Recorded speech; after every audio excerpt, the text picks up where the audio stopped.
I know it's been a minute since I posted, and it is officially going on 7 months since I quit my job and I moved into my car. And let's talk about it. Living in the car has actually like taken a back seat to what it's like to actually be self-employed. At the beginning, living in the car, that just felt like the big story.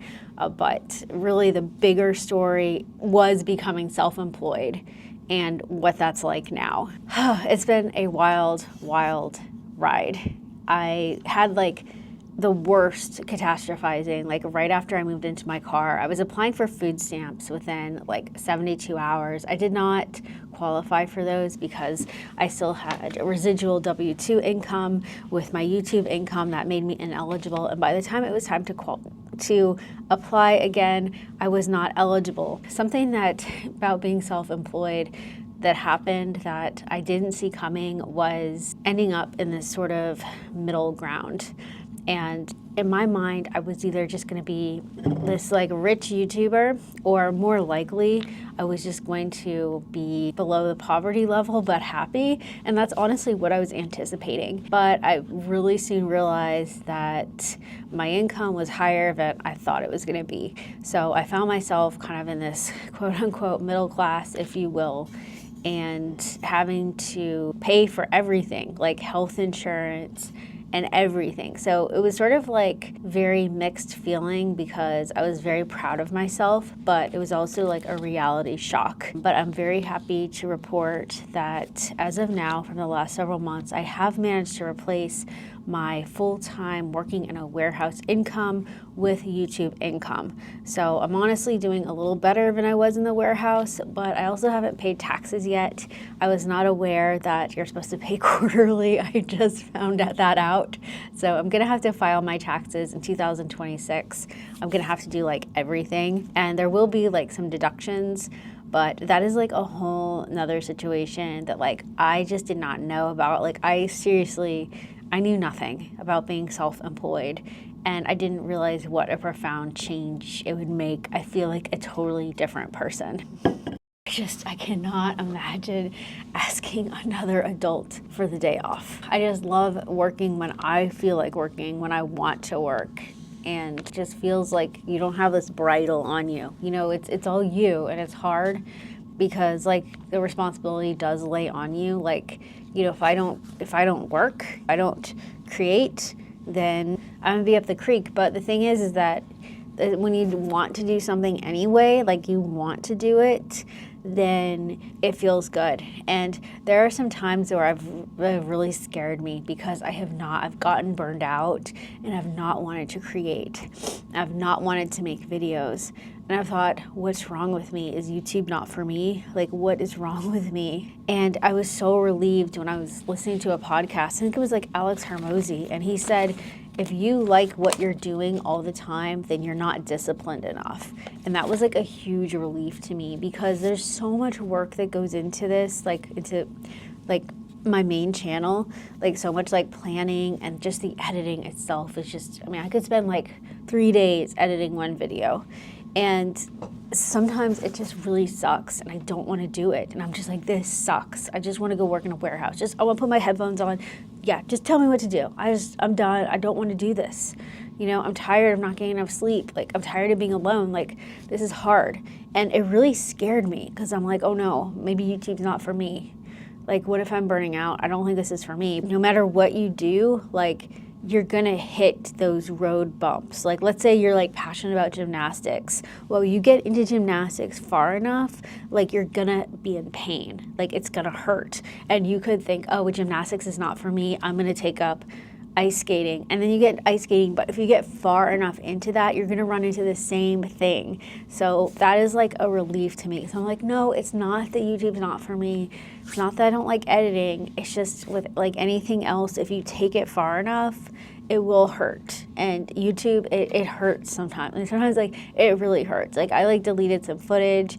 Like I've had some changes on some of my software that have just made it like really painfully difficult. Like my thumbnails just take so much longer now, and it's just very, very painful. And it's just, you know, up 4 a.m, literally crying, like upset. And it hurts, and then it's easy to think something is wrong. But no, nothing's wrong. That's just when you take something far enough, you're going to hit walls and you're going to hit pain. And that was a relief to me because I realized that if I just loved creating all the time and if it was just all fun and games, something actually would be wrong. And that's that I wouldn't be disciplined enough. So, in this self-employment journey, I think that's something really important to know, because when you're by yourself and you're just suffering and no one else around you seems like they are, then you can feel like something's wrong. But when you're at work and let's say something goes haywire, I'm just making this up. Let's say you work at Culver's and the volleyball team comes in with all their buses, and it's awful. It's painful to be at work, but you see on your coworker's face that they feel the pain, and so you're like, no, this really sucks, but we're a team and this is part of it. But when you're by yourself, it's easy to just feel like you're the problem, like your work is the problem, but it's not. I think that once, you realize that, no, this is work, there is pain with this, it gets easier because you realize that.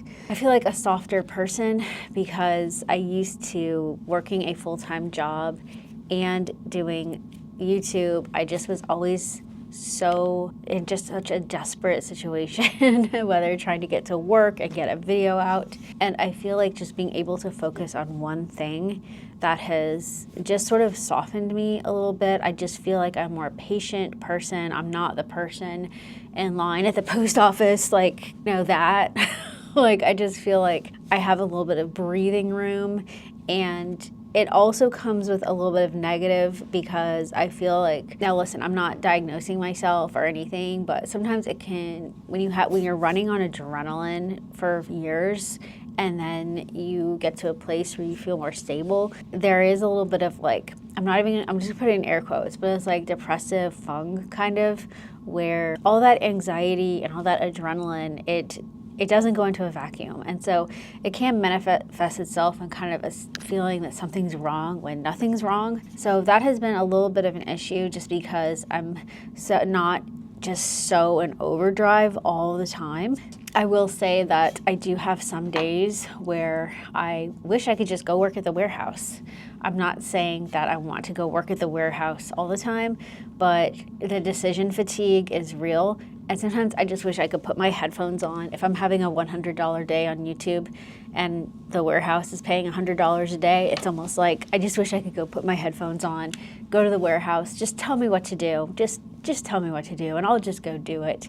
And it's crazy because that's the whole reason, part of why I wanted to leave. I didn't want to be micromanaged. I wanted to be my own boss. I wanted to just have my own plans. And then, but after several months of being my own boss, it can get tiring. And sometimes you do just want somebody to tell you just what to do. Just tell me what to do, okay? I'm tired of making all the decisions. But those days, it's not every day. Most days, I just really like being self-employed, but there definitely are some caveats.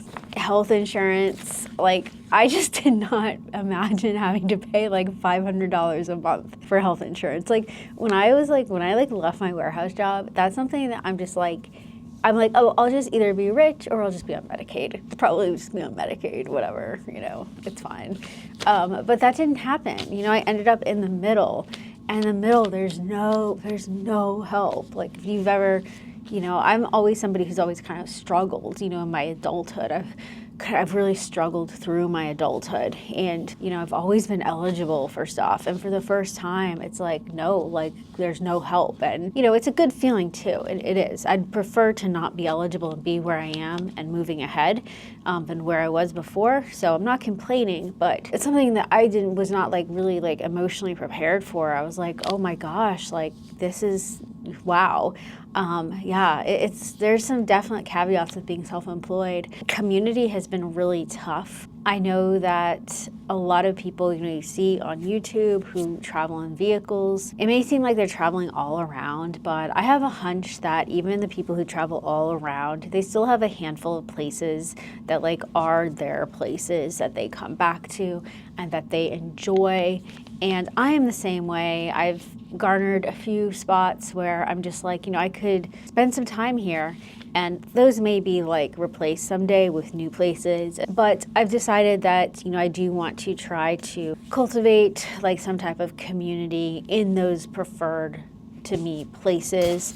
It could start small, like Facebook groups, just going to the dog park. I noticed that like real connections, for me, they've come from the workplace and my last job in particular, my work camping job at the, I almost said factory, it's not a factory, but it feels like it, at the warehouse.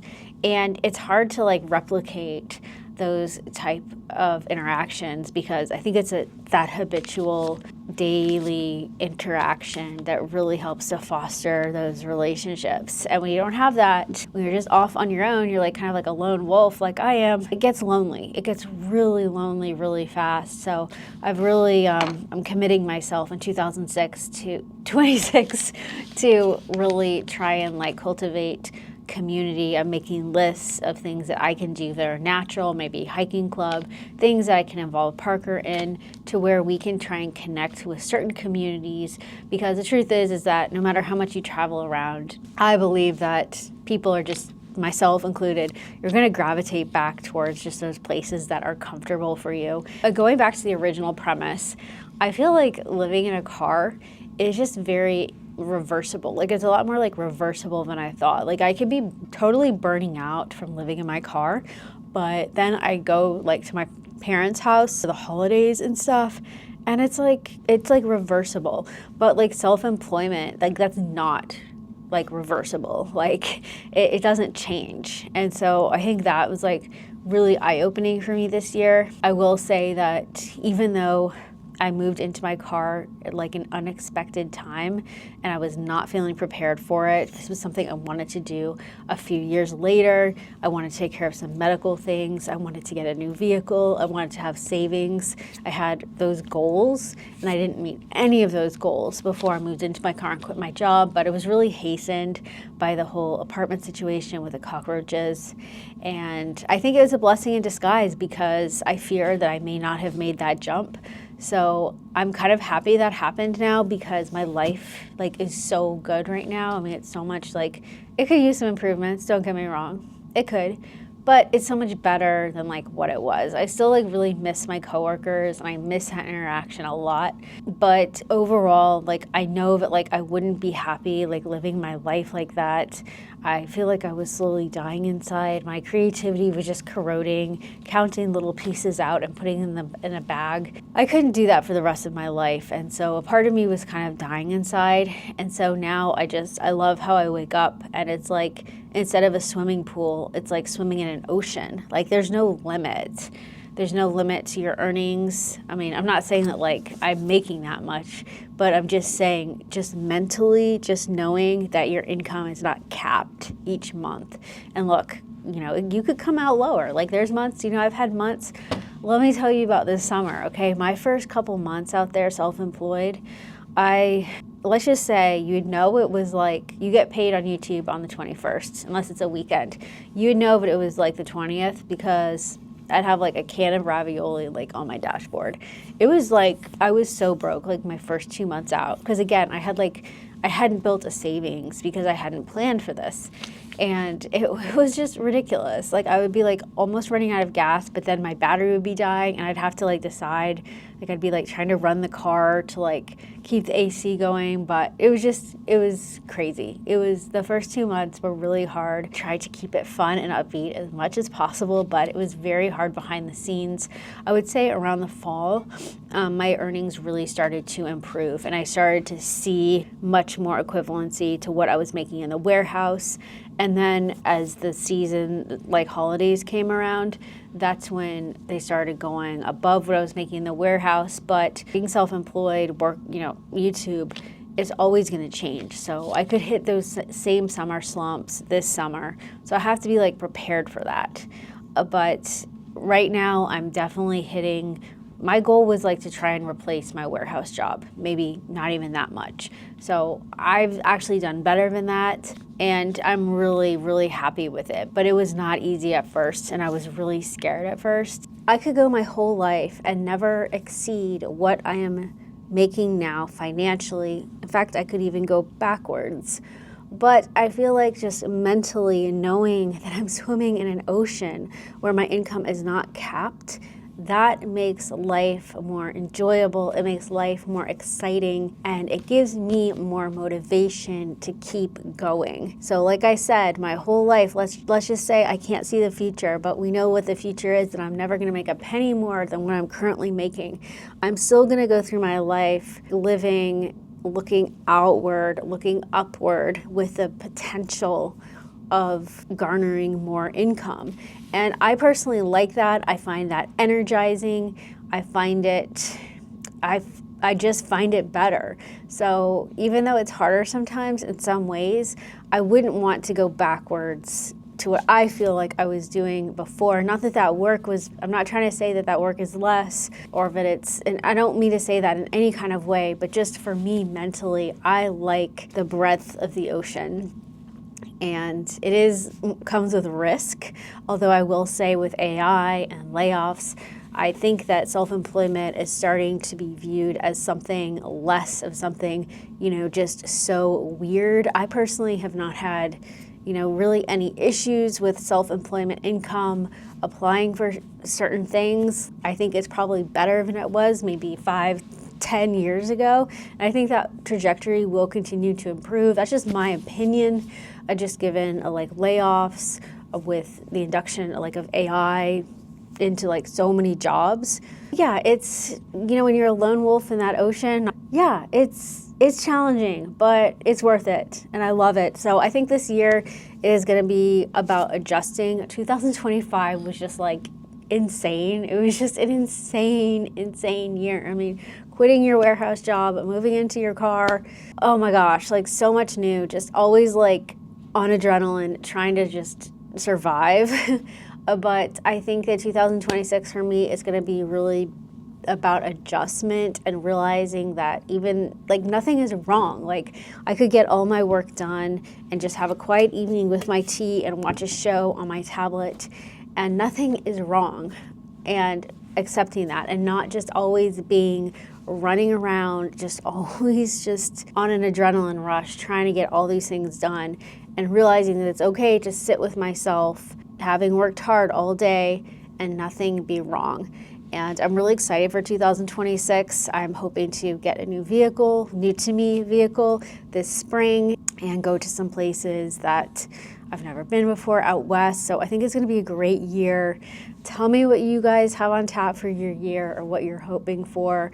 But I'm just thrilled. I can't believe that almost a year ago I started this YouTube channel just out of depression.